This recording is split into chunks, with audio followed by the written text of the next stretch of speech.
চোরসন্দেহে পিটিয়ে মারার ঘটনায় গ্রেপ্তার কাকদ্বীপের যুবক। কলকাতার বড়বাজারে উদয়ন হোটেলে মোবাইল চোর সন্দেহে পিটিয়ে মারার ঘটনায় 14 জনকে গ্রেপ্তার করা হয়েছে। এর মধ্যে আছেন কাকদ্বীপ বিধানসভার কাকদ্বীপ থানার ফটিকপুরের বাসিন্দা দুধকুমার মণ্ডল।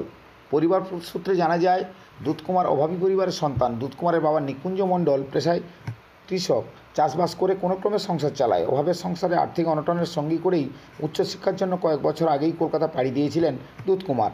ছোট থেকেই পড়াশোনায় মেধাবী ছিলেন দুধকুমার। 2018 সালে কলকাতা বিশ্ববিদ্যালয় থেকে সংস্কৃত নিয়ে MA পাস করে তারপরে হোটেল থেকেই চাকরির পরীক্ষা দিচ্ছিল। দুধকুমার অত্যন্ত শান্ত প্রকৃতির। গণপিটুনির নাম জড়া নয় হতবাক পরিবার।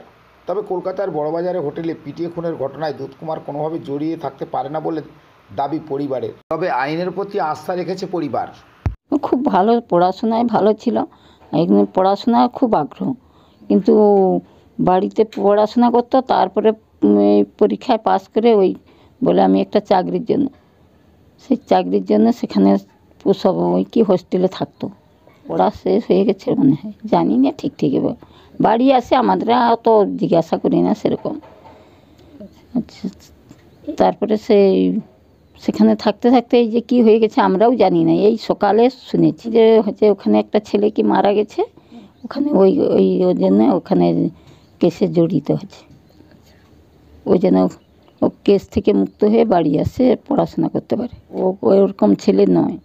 আমরা ছোটোবেলা থেকে তো মানুষ করছি দেখছি, কিন্তু মারা ধরার কেউ নয়, মারধর করার কেউ নয়। আমরা বলছি ও যেন ওখান থেকে এসে পড়াশোনা লাইনে থাকতে পারে। গীতা মণ্ডল, কাকিমা। ছোটো থেকে প্রচুর ভালো পড়াশোনা, পক্ষে ভালো ছিল। ওই এখানটা শেষ হয়ে কলেজে যাইছিল, সেখান থেকে আছে।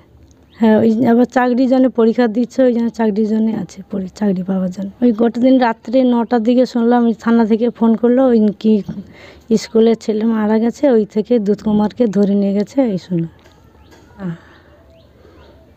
আমার ভাই তো এরকম না, প্রচুর কষ্ট করে চলতো, টিউশনি করতো, বাড়ি থেকে টুকটাক টাকা বলতো নিত, জানে ভাই বাবা গরিব, অত চাইতো না, প্রচুর এতে থাকতো, টিউশনে করতো, নিজেও পড়াশোনা করতো। আমরা চাই ভাই মুক্ত হয়ে বাড়ি ফিরে আসো, পড়াশোনা করে আবার লাইনে থাকুক। গেছে যোগাযোগ করতে, আমার বড় ভাই গেছে, ও ছোট, ওর উপর বড় ভাই একজন গেছে। তাহলে আছে বড় মেয়ের বাড়ি আছে, এই তো ওই দিন গেছে তার বাড়ি সেখানটায়। আপনি কি? আমি মেজো দিদি, আমার নাম কৃষ্ণা পাত্র।